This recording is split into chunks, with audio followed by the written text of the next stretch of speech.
And in terms of like, benefits for LP's perspective with depreciation or any other benefits that might be different from multifamily?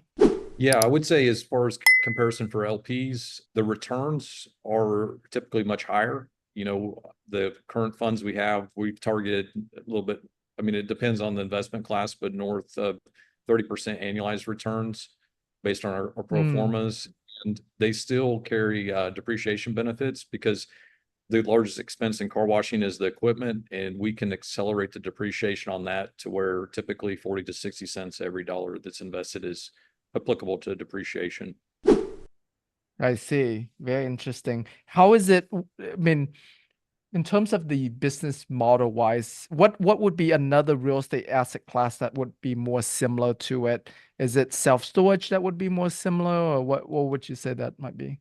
It would probably be other operational businesses. So, I know some other people that are, I mean, you get into syndications, you just realize like people are syndicating everything. They could Yeah. syndicate gold baseball cards. I mean, and so, I know a few other people that are doing operational businesses, and it's somewhat similar. I mean, every business has its nuances, but it's not based on rental factor. And the neat thing is it's not always based on market rents. I mean, you are somewhat dependent on your market and what's going on in the market. But if you can provide more value to the customer, or if you have more stores in that submarket, you can charge more. And 65% of our gross revenue is subscription based. So, if we can aggregate a series of stores that are close together, we can many Hmm. times dominate the market.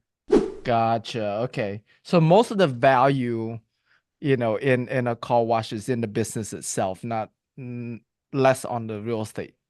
That's right. Yeah, it's more in your operations and where you can drive revenues. And that to me is actually one of the exciting things because our valuation is not based on a cap rate per se. It's Mm. based on EBITDA of the business, which is, profit.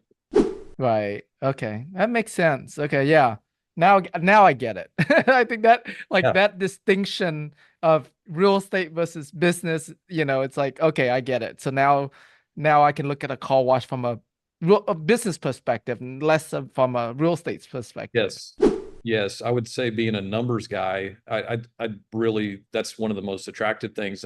You're not, when you go to exit an asset, you're not necessarily dependent on the prevailing cap rate of that submarket. You can be dependent on your ability to drive revenue, the Right. business. Yeah, so so like your ability to do marketing, Google Maps, all of that plays a big role in it. Is that correct? Absolutely. Yeah. Marketing is a huge component of it. And, an operator that's very experienced that understands the market, understands the consumer and what they're looking for, and is Hmm. able to provide a high value to them. I see. And do you guys mostly acquire, value add, like existing value add car washes, or do you also develop them new?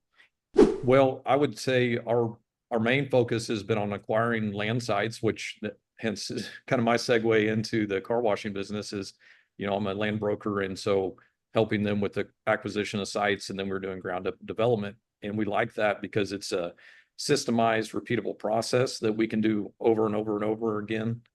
But in recent history, we have run across some opportunities to buy existing locations and take them down and rebrand them. Now that's, based on opportunity. If it's in a site that we can't replicate, that we can buy cheaper than we can build, or essentially the same, it allows us to cash flow much sooner without the delay in doing the vertical construction.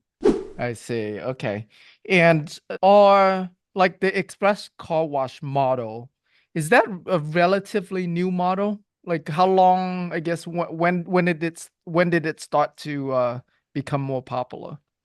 Yeah, most of the popularity is, I mean, it's not a brand new model, but the automations with that's created the efficiency, and it's really come about more in the last 5 years. And that's why Mm, you kind of you're starting to see the explosion of more car washes. If you live in a major metro area, you're starting to see more and more car washes, and it's because it's so profitable. I see. And then, because it is a syndication model, more or less, is the business plan still a 5-year business plan like we have in other real estate syndications?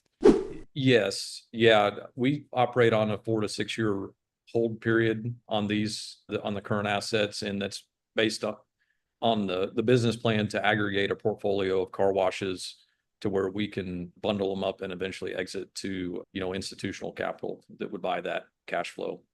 I see. Okay. In terms of, raising money from an investor, from investors, especially with your background in real estate, how much of this education process have you had to do with all of your investors? That a lot of education, especially on the car wash front, it is different and not everybody understands it. And so I think that there is a little bit more education, especially compared to people that have invested in multifamily. And that's, quite honestly been one of the challenges I've faced, but I still feel like, it is a relationship business. So investing with people that have experience and that you trust is key. And that's been a lot of my success, is just building relationships with individuals that know me personally and professionally. Right. So your investors that are investing with you, even though they might have never invested in car washes before, but because they know you, they like you, they trust you, they have that long-term relationship with you, they're trusting that you're guiding them in the right investment. Is that correct? I hope so. Yeah, I think so. But yes, I feel like, part of it is maybe the investment. It's across the board. Yeah. I mean, you have all different types of investors that have all different types of needs. I've had some investors that were specifically looking for express car wash because they recognize the trend and the asset class and the opportunities that lie there. And they were just really looking for a proven team to invest with. I have some other investors that were new to car washes and invested because of our professional relationship, and so they are trusting in me to vet the opportunities. Right. Okay. And with like in terms of attracting investor for car washes, do you have, just based on the investors that you have invested in your deal so far, are they more sophisticated investors? They know the real estate business a bit more, and so expanding into car washes was not a big deal for them, or have you also had brand new investors, investing for the first time and they're jumping straight into this car wash fund? It's diverse. Yeah, some are more sophisticated and recognize, like I said, recognize the opportunity, and some are starting off more and they like the returns of this versus a multifamily play. Mm, And so, and I think that the brand recognition of investing with somebody they know, and then the returns has incentivized them to invest in this versus other syndications. right, that makes sense. And especially in today's market of, some investors have their money stuck in other multifamily deals. So the downturn of multifamily, has you found that to be like, is it helping you in terms of, it's like, hey, I have a different asset class here for you that you can diversify into, and it's cash flow well versus most most multifamily is not paying any distributions right now, or very little distributions.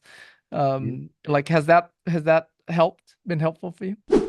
I think so. Yeah, I think some people recognize more so in recent history the weaknesses of multifamily and the fact that lending, specifically bridge debt and property taxes and insurance can have on multifamily distributions. And it may have hindered me somewhat in that there's a lot of investors that really want to invest, but their money's tied up in a multifamily and they don't know when they're going to get it back. And so that's kind of been a pain point for them to do future investments, is they need to get some of their money back. Right. Okay. So on the debt capital stack side, are most of like your deals funded with SBA loans, or what type of debt do you guys take on? Yeah, it really depends on the deal and what we need. So we are using SBA financing on the equipment for some of the sites that we have. I will say that it's a time consuming process to get SBA approval. So we like to avoid that if possible, but in some of them, we really like to structure longer term debt and avoid SBA just because of the amount of paperwork involved, the I time. see. Yeah, Gotcha. time really kills you because we can do vertical construction on a store in 9 to 12 months. So if we got to take 3 months to get a loan approved, it's really hinders our progress. I see. Okay. Oh, interesting. Yeah. So I mean, if it, it's relatively fast for you guys to develop new ones. Is I know with here in Houston, we don't have much in terms of zoning and things like that. Are you concerned at all of like, you know, being able to absorb? Because I'm sure there's other operators out there that's also building car washes and things like that. And so, are you guys expecting a pretty like a lot of growth in this space? And then how, is there anything to protect you from having another car wash built right down the street from you? Well, that is one of the things that we try to look at in our site analysis, right? Is there other infield locations where they could build competition? Is there existing competition? And we really try to seek locations that are not easily, the competition can move in and take it over. And Hmm. I would say with the retail in car washes specifically, like some sites are very hard to reproduce. Like if there's a turn lane or there's cross flow where they can come out of another restaurant or retail location, you could build another site a half block away, and they're more likely to use the one that's easier to get to because it's a convenience based business.